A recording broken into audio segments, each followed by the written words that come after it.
Genesis 27:45. Until thy brother's anger turn away from thee, and forgive thou that which thou hast done to him, then I will send and fetch thee from hence, or I shall be deprived also of you both in one day.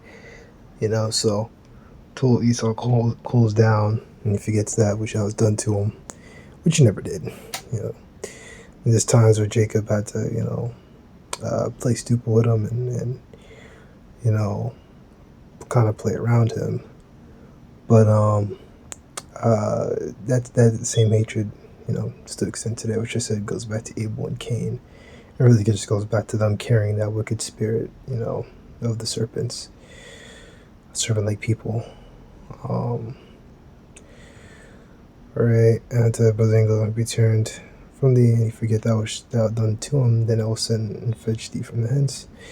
Why shall be deprived also of you both in one day? Rebekah said to Isaac, I am weary of my wife because of the daughters of Heth, which are Hittites, as you hear, Canaanites.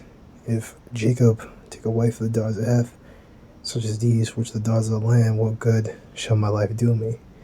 And you know why she said that? Because that goes back to this. For one, they're, evil.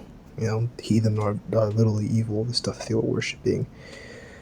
The child sacrifice and just bugged out shit. Just look up Moloch, Ishtar, they're fucking wild, man. That shit is wild. But we could talk about that now, but back then those were the gods of the day. People were really swearing up and down by that. Nowadays people kind of hush about it. But that Moloch worship is still institutionalized through abortions and stuff like that.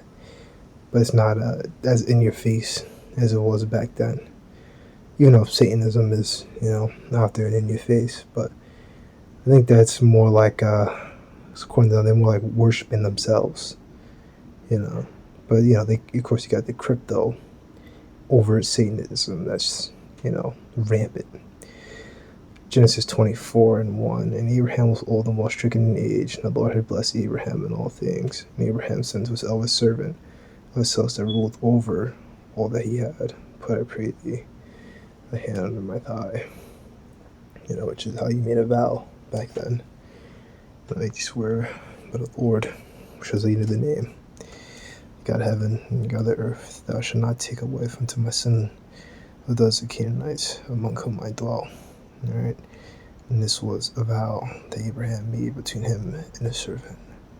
Alright, so that's what all that goes back to.